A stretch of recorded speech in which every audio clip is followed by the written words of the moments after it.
ఇస్లామాబాద్లో చర్చలు వర్కౌట్ కాకపోతే America next ఏం చేయబోతుంది? యుద్ధం విషయంలో అమెరికా దగ్గర ప్లాన్ బి ఉందా? ఈ ప్రశ్నకు ట్రంప్ ఇచ్చిన సమాధానం ఎటువంటి ప్లాన్ లేదు. కానీ అమెరికా యాక్షన్ మాత్రం ప్లాన్ బి దిశగానే కనిపిస్తోంది. ఇస్లామాబాద్లో శాంతి చర్చలు మొదలైన సమయంలోనే పశ్చిమాసియాలో సైనిక మోహరింపులు పెంచింది. వేల మంది సైనికులను రంగంలోకి దించుతోంది. యుద్ధ విమానాలను సైతం మోహరిస్తున్నట్లు అంతర్జాతీయ మీడియాలో కథనాలు వస్తున్నాయి. ఇవన్నీ చూస్తుంటే ఇస్లామాబాద్ చర్చలు కేవలం యుద్ధ సన్నద్ధత కోసమేనన్న అనుమానాలు కలుగుతున్నాయి. ఇంతకు పాకిస్తాన్లో శాంతి చర్చల వేళ మిడిల్ ఈస్ట్లో సైనిక మోహరింపులు ఎందుకు చేపడుతున్నారు? అమెరికా ప్లాన్ బిలో అసలేముంది? Watch the story. ఇస్లామాబాద్లో చర్చలు, మిడిల్ ఈస్టులో మోహరింపులు. ఇరాన్తో యుద్ధానికి అగ్రరాజ్యం ప్లాన్ బి సిద్ధం చేస్తోందా? పశ్చిమాసియాల సైనిక మోహరింపుల వెనుక వ్యూహం ఏంటి?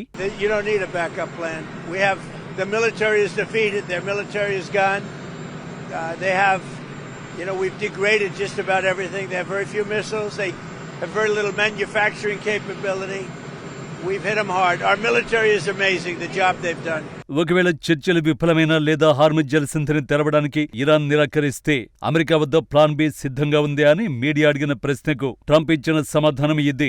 మాకు ఎటువంటి బ్యాకప్ ప్లాన్ అవసరం లేదు. ఇరాన్ సైన్యం నాశనమైంది. మేం ప్రతిదీ ధ్వంసం చేశాం. వాళ్ళ దగ్గర క్షిపణులు చాలా తక్కువ ఉన్నాయి. వాటి తయారీ సామర్థ్యం కూడా క్షీణించింది. మేం వారిని చాలా గట్టిగా దెబ్బతీశాం. మా సైన్యం అద్భుతమైన పనితీరు కనబరిచింది అని ట్రంప్ మీడియాతో అన్నాడు. ఇది మాత్రమే కాదు, ఇరాన్లో పాలన మార్పు కూడా జరిగిందని చెప్పుకొచ్చాడు. కానీ ట్రంప్ ఈ ప్రకటనను ఇజ్రాయెల్ ప్రధాని మరోలా చెప్పారు. ఇరాన్లో పాలన మార్పు నిజమే అని, కానీ ఆ మార్పు మరింత భయంకరంగా మారిందన్నారు. నిజానికి ట్రంప్, నెతన్యాహు ఇరాన్లో పాలన మార్పు కోసం తహతహలాడారు. ఇందుకోసం ఆ దేశంపై యుద్ధమే ప్రకటించి సుప్రీం లీడర్ ఖమేనీని అంతమొందించారు. కానీ ఖమేనీ అంతం తర్వాత టెహ్రాన్ పాలిస్తున్న కొత్త నాయకత్వం మునుపటి కంటే మరింత కఠినమైన మత భావజాలం కలదని అర్థం చేసుకోవడానికి ఎంతో సమయం పట్టలేదు.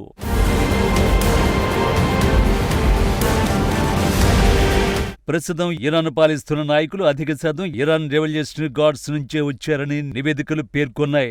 వీరికి గత పాలకులతో పోలిస్తే మత ఛాందస సిద్ధాంతాలు మరింత అధికంగా ఉంటాయని, కఠిన వైఖరి అవలంబిస్తారని తెలిపాయి. ఈ వివరాలను ఇజ్రాయెల్ డిఫెన్స్ ఫోర్స్ రహస్యంగా నివేదించినట్లు నివేదికలు తెలిపాయి.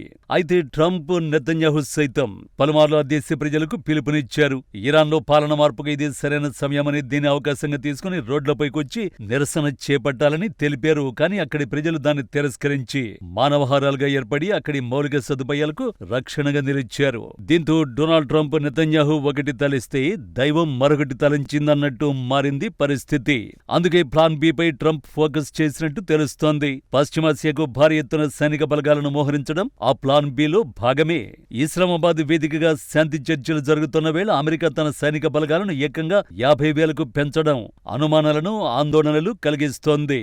సాధారణంగా ఉండే 40,000 బలగాలకు అదనంగా మరో 10,000 మంది సైనికులని చేర్చడం, యుద్ధ విమానాల్ని రంగంలోకి దించడం చూస్తుంటే ఇది కేవలం రక్షణ కోసం చేస్తున్న ఏర్పాట్లా, లేక చర్చల పేరుతో ఆడుతున్న డబుల్ గేమా అనే అనుమానాలు వ్యక్తమవుతున్నాయి. ట్రంప్ వ్యూహం స్పష్టంగా కనిపిస్తోంది. చర్చల్లో తమ పట్టును పెంచుకోవడానికి సైనిక శక్తిని ఒక ఆయుధంగా వాడుతున్నారు. వార్ షిప్స్ లోడ్ అవుతున్నాయి. 24 గంటల్లో విషయం తేలిపోవాలి అంటూ ట్రంప్ చేసిన వ్యాఖ్యలు ఇరాన్కు అల్టిమేటంలా మారే. ముఖ్యంగా 82వ ఎయిర్బోర్న్ డివిజన్కి చెందిన వేల మంది పారాట్రూపర్లు యుఎస్ఎస్ జార్జ్ హెచ్.డబ్ల్యూ. బుష్ వంటి భారీ విమానవాహక నౌకల్ని తరలించడం ద్వారా ఒకవేళ చర్చలు విఫలమైతే తదుపరి పరిణామాలు ఎంత తీవ్రంగా ఉంటాయో అమెరికా ముందే హెచ్చరిస్తోంది.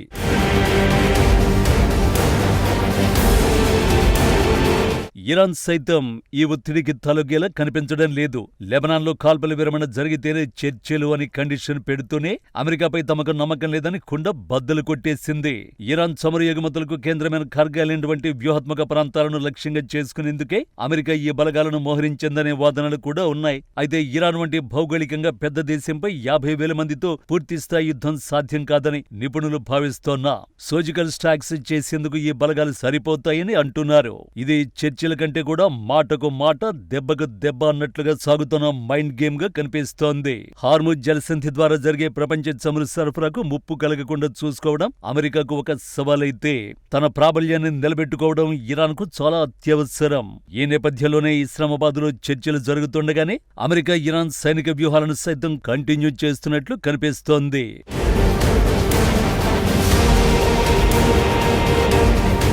నిజానికి సీజ్ ఫైర్ అనేది కేవలం ఆయుధాలు సమకూర్చుకోవడానికే తప్ప యుద్ధాన్ని ముగించడానికి కాదన్న వాదనలు ఉన్నాయి. సీజ్ ఫైర్ ప్రకటనకు ముందే ఇజ్రాయెల్, అమెరికా దళాలు ఇరాన్లో భీకర దాడులు చేశాయి. ఇరాన్ మౌలిక సదుపాయాల్ని ధ్వంసం చేశాయి.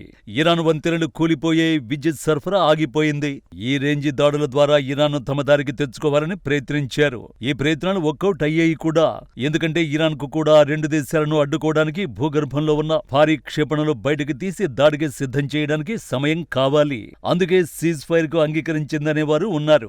ఈ చర్చలతో కాలయాపన చేసి మళ్లీ సిద్ధం కావాలన్నది ఇరాన్ వ్యూహమని విశ్లేషకుల అంచనా. అందుకే అమెరికాను నమ్మం అంటూనే ఇస్లామాబాద్ చర్చలకు వెళ్లింది. ఇలా ఇరుపక్షాలు చర్చల పేరుతో యుద్ధ సన్నద్ధత చేసుకుంటున్నట్టే ప్రస్తుత పరిణామాలు చెబుతున్నాయి. ఈ ఎపిసోడ్ లో క్లారిటీ రావాలంటే ఇస్లామాబాద్ చర్చలు ముగిసే వరకు వేచి చూడాల్సిందే.